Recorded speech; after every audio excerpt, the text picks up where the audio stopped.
हर शाम ठीक 7 बजे रेलवे स्टेशन के प्लेटफॉर्म नंबर 3 पर एक पुरानी लाल छतरी दिखाई देती थी।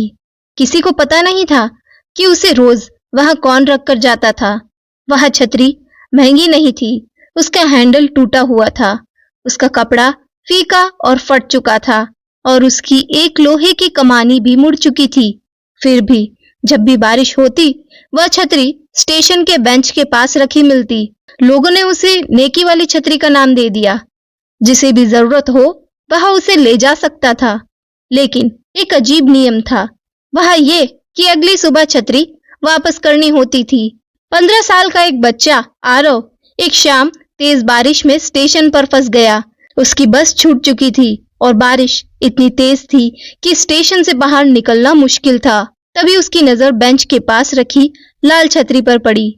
उसके हैंडल पर एक छोटा सा कागज बंधा हुआ था। उस पर लिखा था, अगर जरूरत हो तो ले जाओ, जरूरत खत्म हो जाए तो वापस कर देना।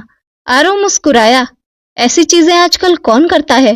फिर भी उसने छतरी उठा ली और घर चला गया। अगली सुबह उसने छतरी वापस उसी जगह रख दी। वहां टिकट खिड़की के पास बैठी एक बुजुर्ग महिला ने उसे देखा। वह मुस्कुराई, तुमने वापस कर दी? आरव ने हैरानी से कहा, हाँ, इसमें क्या बड़ी बात है। महिला ने धीरे से कहा, ज्यादातर लोग वापस नहीं करते। यह बात आरव के मन में रह गई। कुछ दिनों बाद आरव ने देखा कि एक आदमी बारिश में वही छतरी लेकर चला गया, लेकिन अगली सुबह छतरी वहां नहीं थी। शाम हुई, छतरी नहीं आई, अगले दिन भी नहीं। लोगों ने उसके बारे में बात करना बंद कर दिया। फिर एक शाम अचानक वही लाल छतरी फिर बेंच के पास रखी मिली। इस बार उसके साथ एक नया कागज था। किसी ने इसे वापस कर दिया। उसे वापस करना जरूरी नहीं था, फिर भी उसने किया। आरव कुछ देर तक उस संदेश को देखता रहा। उसे लगा जैसे ये छतरी सिर्फ बारिश से नहीं बचाती है, वह लोगों के अंदर छिपी अच्छाइयां भी बाहर ला रही है। कुछ महीने बाद सर्दियों की एक शाम आरव ने प्लेटफॉर्म पर एक छोटा लड़का देखा। वहां अकेला बैठा था और डरा हुआ लग रहा था। आरव उसके पास गया। क्या हुआ? उस लड़के की आंखों में आंसू थे। मैं अपने पापा से बिछड़ गया हूँ। आरव तुरंत स्टेशन के कर्मचारियों के पास गया। उन्होंने अनाउंसमेंट करवाई। लगभग 1 घंटे बाद एक घबराया हुआ आदमी प्लेटफॉर्म पर दौड़ता हुआ आया। उसने अपने बेटे को कसकर गले लगा लिया। फिर उसने आरव की तरफ देखा। बेटा, धन्यवाद।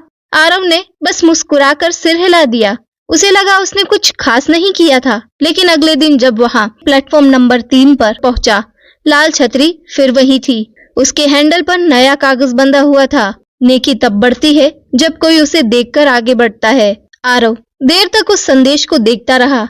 अब उसे समझ आने लगा था, यह छतरी शायद सिर्फ बारिश के लिए नहीं थी। कई साल बीत गए। आरव बड़ा हुआ और नौकरी के लिए दूसरे शहर चला गया। धीरे धीरे वह उस पुरानी छतरी को भूल गया था। एक दिन वह अपने शहर वापस आया और अचानक उसे पुराना रेलवे स्टेशन याद आया। वह सीधे रेलवे स्टेशन के प्लेटफॉर्म नंबर 3 पर पहुंचा। बेंच वही थी, पुरानी घड़ी भी वही थी, लेकिन वो लाल छतरी गायब थी। आरव को अजीब सी निराशा हुई। उसने स्टेशन के पास एक कर्मचारी से पूछा, वह पुरानी लाल छतरी कहाँ गई? कर्मचारी मुस्कुराया, वो छतरी, वो तो बहुत सालों पहले खो गई। आरव चुप हो गया। फिर कर्मचारी ने स्टेशन के मुख्य दरवाजे की तरफ इशारा किया। वहां एक बड़ा सा छतरी स्टैंड रखा था। उसमें दर्जनों छतरियां थी। ऊपर एक बोर्ड लगा था, जरूरत हो तो एक ले जाइए, लौटाते समय अपनी एक छतरी छोड़ जाइए, किसी को घर पहुंचाने में मदद कीजिए। आरव हैरान रह गया, ये किसने शुरू किया? कर्मचारी ने कंधे उचकाए। किसी को ठीक से नहीं पता। पहले किसी ने एक छतरी रखी, फिर दूसरे ने, फिर तीसरे ने। आरव मुस्कुराया।